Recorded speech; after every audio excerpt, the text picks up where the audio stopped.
Well, we continue with our coverage on our big story for the day, the passing of African National Congress Deputy Secretary General Jesse Duarte. Duarte served the country on various levels, including as Housing Safety and Security MEC and South African Ambassador to Mozambique. Joining us now is the African Transformation Movement's President Vuyolwethu Zungula. He will, of course, be talking to us about the tragic passing and also giving us insight to the call that your party has made for the President and Minister Gungubele to account. But first, do take us through your response to the passing of Comrade Jesse Duarte. Firstly, on behalf of the ATM, we do want to extend our condolences to the family and the ANC for the passing of Comrade Duarte. And we hope that during this trying time they get comfort. And, you know, from the interactions that we've had with Jesse Duarte, we found her to be a principled person.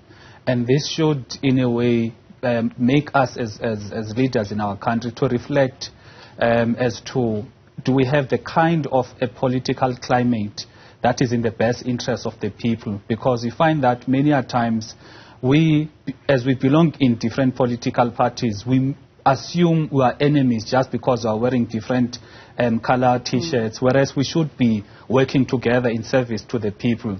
There's more that unites us than we have that divides us. You know, we should be uniting, particularly as the African parties or the black parties that represent predominantly the marginalized black population of our country, to make sure that, for example, we reclaim the sovereignty of our country by leaving the Commonwealth. We expropriate land without compensation. We've got the nationalization of the Reserve Bank. In other words, we work together as political parties and as leaders so that the people that we all claim to serve and we all claim to love actually do see a difference in our leadership. Not what we are seeing now, whereby there's an increase in inequality, increase in poverty, unemployment. However, we as leaders cannot unite. Many have described her, including yourself, as a principled individual. But just talk to us about the kind of leadership that she displayed in your eyes and just your observations of her. You know, she led a very long career in public office, but of course we also saw her service to the African National Congress. Talk to us about perhaps some of the lessons learned from the way in which she really dedicated her life to the future of this country. I think as the tributes will come in, all speakers will be talking about how principled she was. I think for me that is the most important attribute, because you find that in the quest to succeed as a leader, particularly political parties, you become part of factions, you know, you backstab your fellow comrades. You do all of these things, you know, that are short-sighted in nature and that are not about the greater good, that are not based on principle. So for us, what we witnessed from her was her strength, which is the principle. That is why all voices will come together and pay tribute, highlighting her principles as one of the strong features that we as other political parties or politicians would need to emulate, so that we've got a different character in our politics, not a character of people who are just self-serving, people who are selfish, who are just in the political space for selfish gain, but people who are in the political space for the benefit of the people.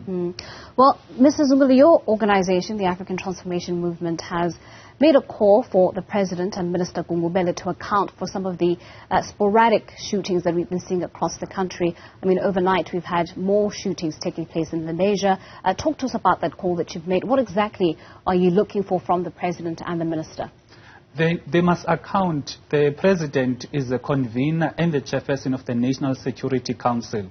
This council comprises of the security cluster, basically, where the intelligence, the operations of the police would be discussed in order to prevent such,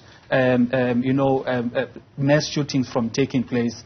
We can't allow a case whereby we've got a minister of condolences and funerals, which is Minister Bekitsele, who comes after the fact, after people have been shot and killed, and he just wants to speak to communities, whereas people should not be killed in the first place. So what we're wanting as the ATM is that Parliament must play its role. Whenever there's a national crisis that is happening, Parliament must summon the executive to say, the people are feeling anxious, they're feeling worried about the spate of killings in our country. As government, first, President, talk to us about, is the National Security Council actually meeting to process intelligence to prevent such things from happening? It was 16 last week, it was Lenasia last night, and it could be, we could have other areas as well in the country whereby people are killed. And it is not a matter of people being in taverns, because, you know, it's not a matter of drinking. It's a matter of criminals or terrorists that are killing people because they are people. It's not because they are drinking. And also we've got this big problem of heavy machine guns that we have just accepted in our society.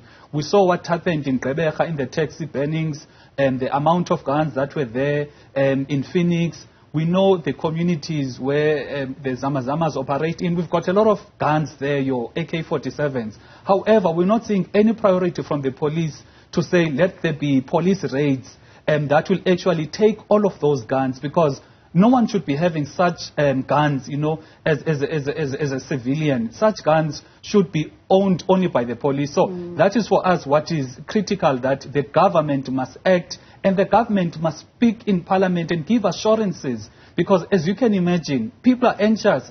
I was reading a status this morning of a friend of mine who's saying as they are going to the mall, they don't know if these kind of attacks will emulate what happened in Kenya, whereby people were killed just by going to the malls. So we need government to give assurances to the people so that people can relax knowing that the government is in control. You know, I've had colleagues describe what's happening currently with the shootings as if the country is under some sort of siege. And these are descriptors reminiscent of what we saw happening in the July unrest last year. And even in that incident, the role of this country's intelligence services was called to question.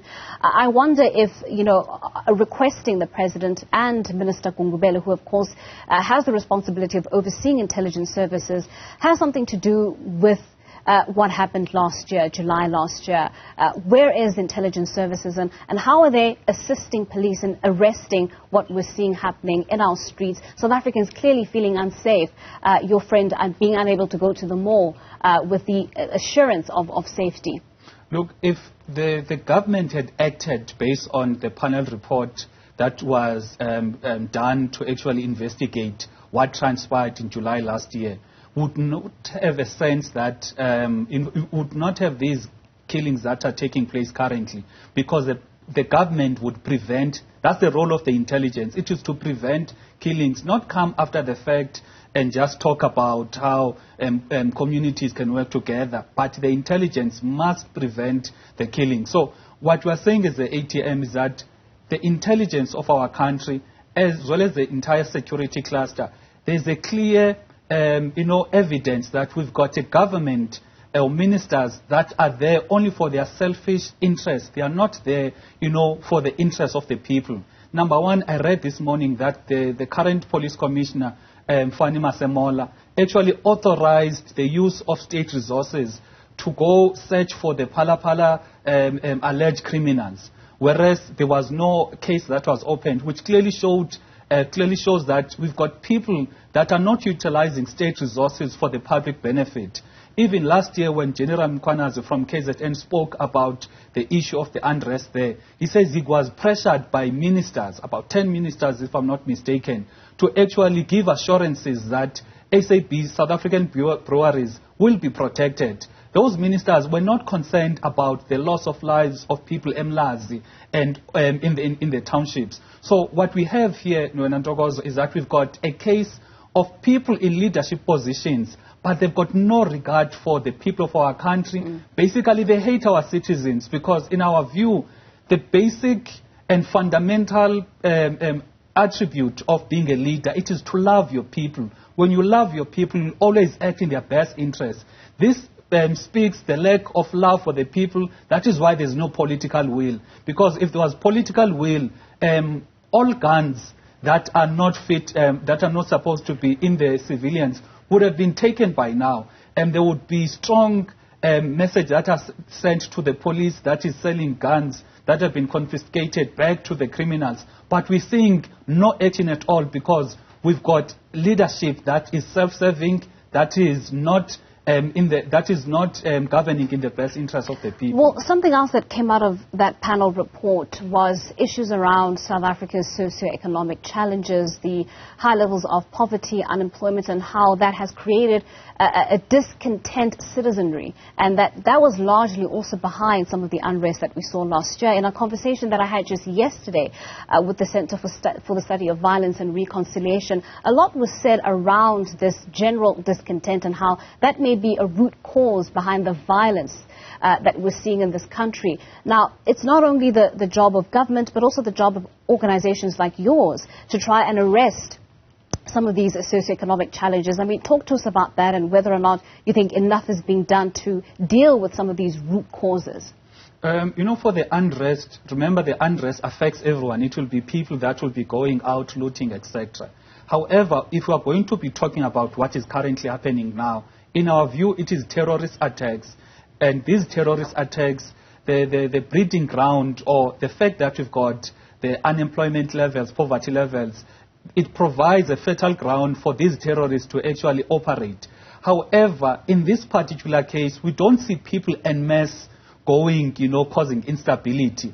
Rather, we're seeing the spate of killings that is happening, and the spate of killings that could be prevented by the intelligence of our country, by making sure that the police does its work of ensuring that we do not have these illegal guns or unlicensed guns that are roaming around in our communities. Right. So that is why for us what is important for this particular instance, forget poverty. Yes, it is a big issue, but let's deal with criminals, because now it is one person that will shoot 4 people in Asia. It is maybe 3 or 4 people that will kill quite a number of 16 people, if I'm not mistaken, in Soweto. Therefore, what is required is that let's deal with the criminals. And what allows these criminals to operate, it is the lack of police intelligence to actually deal with them. Well, Mr. Zungula, thank you so much for your time, and thank you for coming into our studios to help us have this conversation.